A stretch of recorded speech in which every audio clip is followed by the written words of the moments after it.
أقول قال ذي فارق لزاح الظهر في لحظة سريعة، موت عبد الله ولا الطهاي يسبب لي شتاتي. والله إن موته خسارة فاجعة وأكبر فجعه، يشهد الله بعد موته صرت ضايق من حياتي.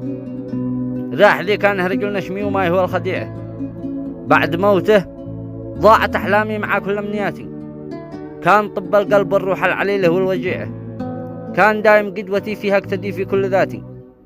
كان واصل مبتسم والطيب فيها أحلى طبيعة، والوفاء والطيب يصنع منها أجمل ذكرياتي.